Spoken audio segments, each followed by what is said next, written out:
শুভ সকাল বন্ধুরা, তোমরা কেমন আছো? নিশ্চয়ই ভালোই আছো। আমার একটা নতুন ব্লগে তোমাদেরকে স্বাগত। আর আজকে অনেক দিন পর মর্নিং ওয়াক করতে গেলাম, প্রায় 1 মাস পর। যেহেতু কার্তিক মাসে আমি সময় গৌর মন্দির গেছিলাম, ওই জন্য তো যাওয়া হয়নি। আর তারপরে বাপের বাড়ি, শ্বশুর বাড়ি, সবার বাড়ি ঘুরে ঘুরে এলাম। এখন আজকেই গেলাম মর্নিং ওয়াক করতে। মর্নিং ওয়াক করে এসে চা খেলাম, বর বউ দুজনে মিলে চা খেলাম। খেয়ে এখন জামা কাপড় ভেজালাম, দেখতে পেলে জামা কাপড়গুলো ভিজিয়ে দিলাম। আর কোথাও গেলে পরে তো প্রচুর জামা কাপড় হয়, সেই সব জামা কাপড়গুলো তো কাচতে হবে। যাওয়ার আগে এক দফা গুছিয়ে ঘরদোর গুছিয়ে রেখে যেতে হয়, আবার এসে পরে আবার সেই সব কাচাকুচি করতে হয়।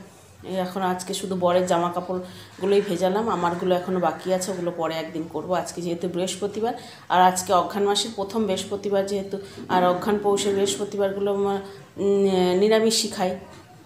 আর একটু পুজোও ভালো করে পুজো তো প্রত্যেক বৃহস্পতিবারে পুজো করি, ভালো করেই পুজো করা হয়।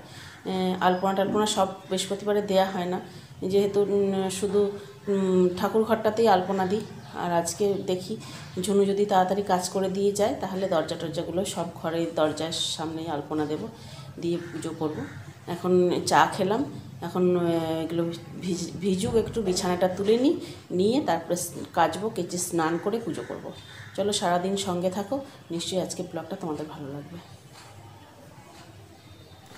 বিছানা তুলতে চলে এসেছি। আর 12 মাসই তো আমরা মশারি খাটিয়ে শুই। মশা নেই খুব একটা, কিন্তু তা সত্ত্বেও মশারি ছাড়া আমাদের ঘুম আসে না। আর যেহেতু এখনও ঠান্ডা পড়েনি সেরকমভাবে, ওই জন্যই এখন পাতলা পাতলা কাঁথাগুলোই গায়ে দেওয়া হচ্ছে। এরপরে তো লেপ কাঁথা বের করতে হবে। আর লেপ কাঁথা বের করা মানে বিছানা গোছানো আর একটা ঝামেলার কাজ। আর ঘরদোর গুছিয়ে, গরম শীতকালে ঘরদোর গুছিয়েও যেন শান্তি পাওয়া যায় না। এদিকে সোয়েটার, ওইদিকে চাদর, এইসব তো হয়ে থাকে। আর আমার বর তো জানোই, জামা কাপড় এসে যেখানে সেখানে খুলে রেখে দেয়, সেগুলোকে গুছিয়ে গুছিয়ে রাখা বিরক্তিরই কাজ। ঘর তো যতই গোছায় পরিষ্কার পরিচ্ছন্ন করে রাখা যা সম্ভব হয়ে ওঠে না। আর এই যে এখন সবজিও কেটে নিয়েছি, কী কী রান্না করব সবজিটাও কেটে নিলাম, কেটে নিয়ে এখন স্নান করে নিয়েছি। স্নান করে এখন যেহেতু বৃহস্পতিবারে পুজো করব, একটু সিঁদুর আলতা সব কিছু পরে নিয়েই পুজো করব। আর অনেক দিন পর কপালে সিঁদুরের টিপ পরছি, কারণ গরমকালে যেহেতু ঘাম হয়, প্রচণ্ড পরিমাণে তো ঘাম হয় আমার, মানে টিপ তো থাকে, সিঁদুরের টিপ তো দূরের কথা, এমনি টিপি পরলে পরে খুলে পালিয়ে যায়, আঠাগুলো থাকতে চায় না। তাই এখন যেহেতু শীতকাল, এখন শীতকালটাতে আমার সিঁদুরের টিপ পরতে ভালো লাগে, তাই সিঁদুরের টিপও পরে নিলাম।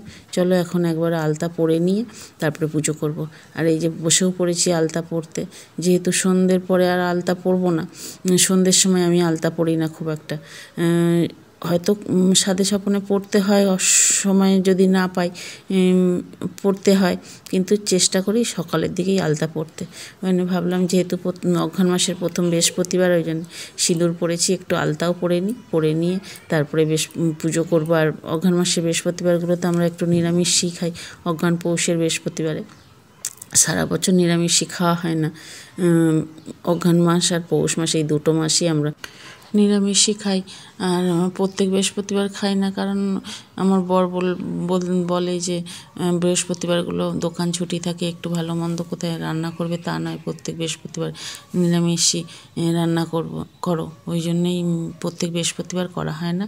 মানে বছরে এই অঘ্রাণ মাস আর এই পৌষ মাস, এই দুটো মাসই নিরামিষই খাওয়ার চেষ্টা করি।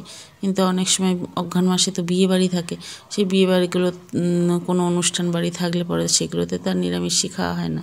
চেষ্টা করি যতটুকু পালন করে চলার। আর এই যে এখন আলতা পরে নিচ্ছি, পরে নিয়ে যাব পুজো করতে। পুজো করে এসে তারপরে রান্না করব। আর আলপনা দেব আজকে।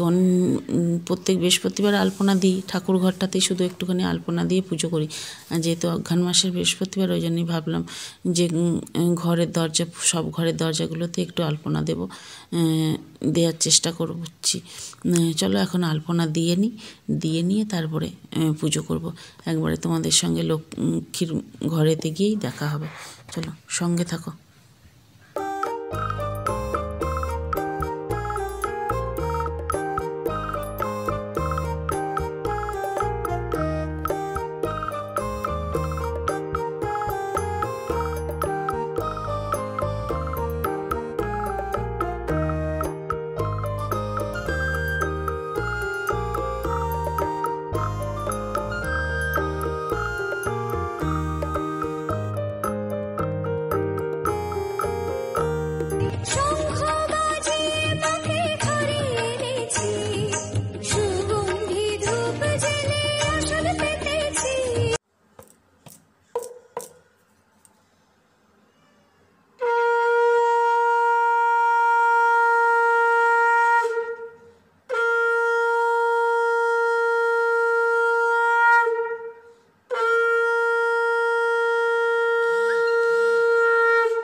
পুজো তো হয়ে গেল, পুজো করে নিয়ে চলে এসেছি। আর কতগুলো তো জামা কাপড় কেচেছিলাম, তোমার সকালবেলা তো দেখিয়েছি যেগুলো ভিজিয়েছিলাম, সেইগুলো এখন কেচে ধুয়ে একবারে স্নান করে পুজো করলাম। আর ছাদে চলে এসেছি, তুলসী মন্দিরে জল দিয়ে নিলাম, সেটা তোমাদের সঙ্গে ভিডিও করা হয়নি। তুলে নিয়ে এই যে জামা কাপড়গুলো এখন দড়িতে মিলে দিচ্ছি। আর এদিকে রান্না বসিয়ে দিয়ে এসেছি, ভাত বসিয়ে দিয়ে এসেছি, এসে এগুলো মিলতে এসেছি। পুজো হয়ে গেছে, ছাদে জামা কাপড় মিলে দিয়ে এলাম।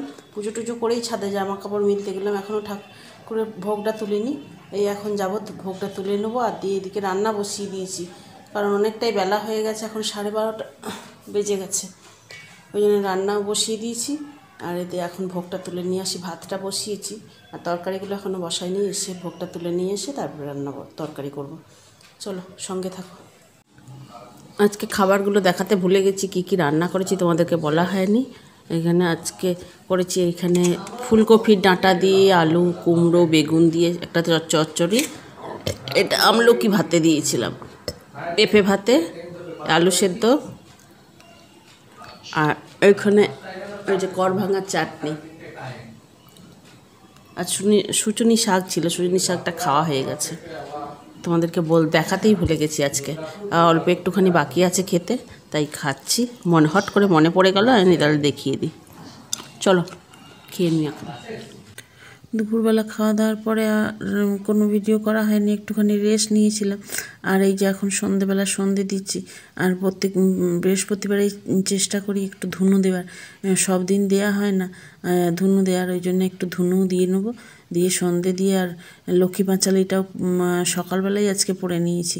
আর এখন এই যে ধুনো দিয়ে নিচ্ছি, ঘরগুলোতেও একটু ধুনো দিয়ে নিচ্ছি, নিয়ে তারপরে চা খাবো, আমার বর বউ দুজনে মিলে চা খেয়ে। বন্ধুরা আমার রান্নাবান্না হয়ে গেছে। কী কী রান্না করেছি বলে দিই। এখানে করেছি বিনস দিয়ে আলু দিয়ে তরকারি,